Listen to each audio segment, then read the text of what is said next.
Administration of hormones. So this is our learning objectives. First, we are going to identify the categories of administration of hormones. Then second, we are going to define the following: replacement therapy, additive therapy, and augmentation. Hormones are administered in two ways: the replacement therapy and additive therapy.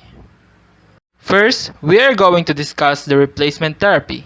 So what is replacement therapy?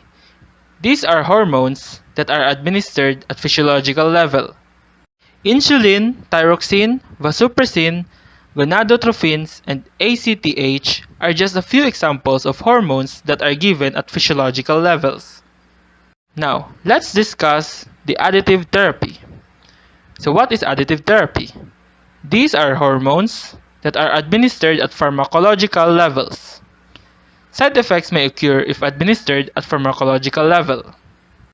Pharmacological levels of androgens and glucocorticoids, for example, are used. Now, let's discuss the augmentation. So what is augmentation?